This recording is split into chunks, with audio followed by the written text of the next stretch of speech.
So, conflict. Everyone has dealt with conflict one way or another in their life, whether it's a fight with a friend, family member, coworker, boss, spouse, anything like that. Most of us deal with daily. But today I really want to talk about conflict that occurs with young entrepreneurs. The reason I'm focusing on young entrepreneurs is because, like myself, this past summer, I never really had the experience or expertise that older entrepreneurs have with conflict. So for me, it was very hard to overcome it. And all I really wanted to do was just ignore the conflict, which would have broke my business. So during this past summer, I sort of created a conflict cycle that helped me get through basically any conflict, minor or major, and helped my business stay alive and thriving.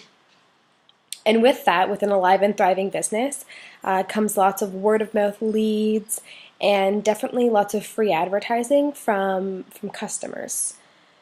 And it also helped my business stay profitable, which, like all entrepreneurs, a profitable business means that you are happy with your business and that you're in dream of becoming this multimillionaire is basically in the process.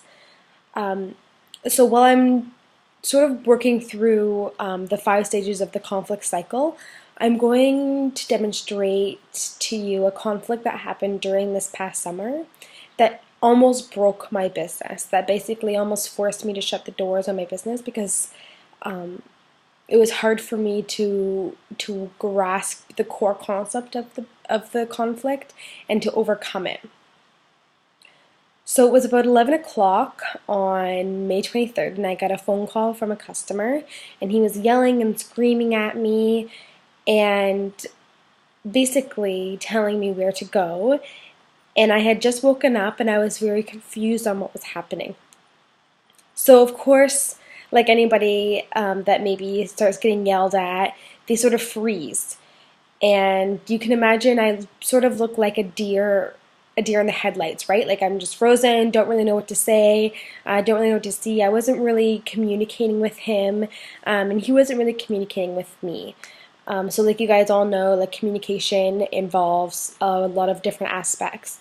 So listening, thinking, responding, and definitely actually verbalizing what you're trying to say. So he was just throwing words at me, and I wasn't really listening. And while this was happening, he was tensed and mad and angry, and I was very confused because I didn't know what was happening. So there was no real communication. So that would be like the first stage in my conflict cycle, is the confused and tense stage. So he's yelling at me, he's tense, and I'm very confused, really not understanding what's going on. There's a lot of miscommunication.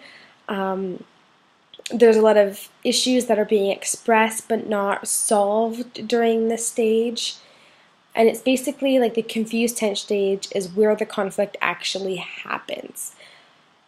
So for me, during this whole stage, I sort of took a step back, which would be moving into the dilemma stage, the second stage of the conflict cycle. So taking that step back and asking yourself a million different questions, like what's going on, what's happening, I don't really understand, there's no communication, like what am I going to do, whose fault is this, definitely laying out all the questions that you possibly have about this conflict that's happening right now.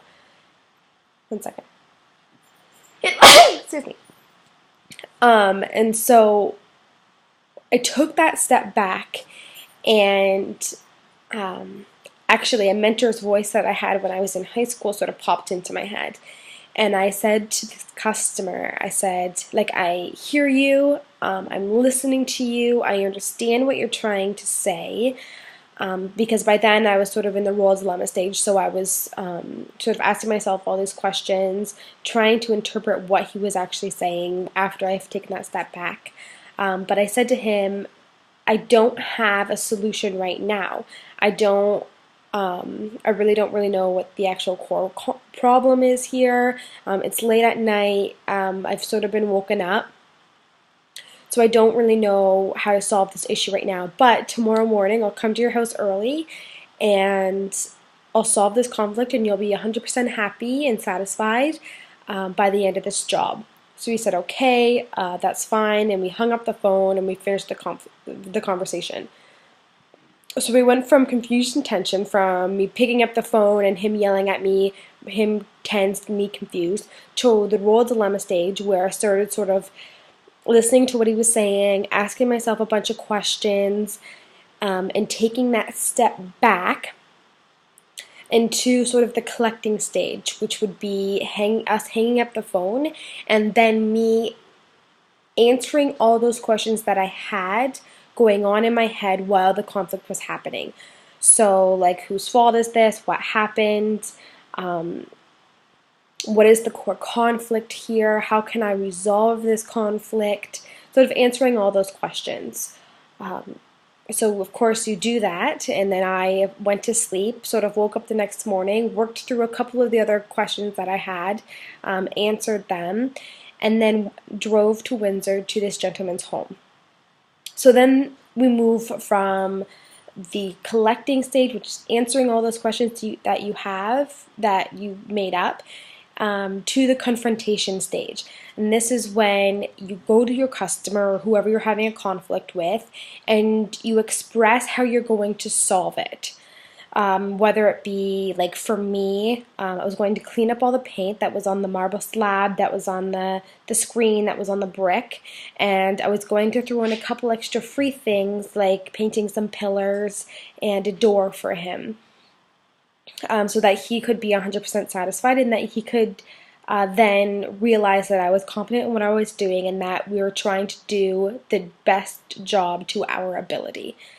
And then from there, we moved from the confrontation stage, me verbalizing this and saying this all to him while he was listening, to the adjustment stage, which was me doing what I promised for him, which was painting the pillars, cleaning up the mess, and painting the door, and also finishing the remaining of the job. And then from there, the conflict is solved, right? He came home that night and he saw what we had done. He was very happy, and he actually paid us a little extra for the extra time that we spent at his home. He was 100% satisfied and he loved the end result. So by the end of that day, we had a whole 360 of this customer, from him being confused and tense to completely 100% satisfied and actually willing to pay us for the extra time that we had spent at his home. So you can sort of imagine how this cycle works, right? We have the confused, tense stage, which is basically the conflict, the fighting, the arguing, the not really communicating, listening stage, to the role dilemma, where you as the entrepreneur, the business person, sort of take that step back and ask yourself a bunch of questions of why this conflict is happening. And then we have the collecting stage, which is basically answering all those questions. And if you don't have an answer for those questions, say that to your customer or the person you're having conflict with. Say, hey, like, I'm listening, I understand you, but I don't have a solution right now, but I'll get back to you ASAP with a solution that we can both agree on. And then the confrontation stage, which is verbalizing and saying that solution to your customer. And then the adjustment stage, which is doing what you promised and actually acting out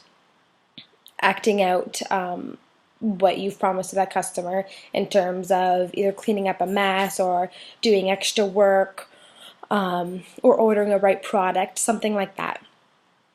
So you can imagine going through all of that work and then not doing the adjustment stage, which is where 95% of young entrepreneurs fail at, right? The adjustment stage is doing what you promised. So a lot of people go through all that work, finding out what the core problem is, confronting your customer, but then you never actually make the change. So always remember to make those adjustments and make your customers 100% satisfied, and then from there you have word of mouth advertising and your business becomes extremely profitable and you become a successful young entrepreneur. So thank you guys so much for your time, and I hope you learned something from me. And I mean, if you take anything away from this, hopefully it's that you've learned to be able to take that step back and communicate fully with your customer, that you're going to come up with a solution to the conflict. Thank you.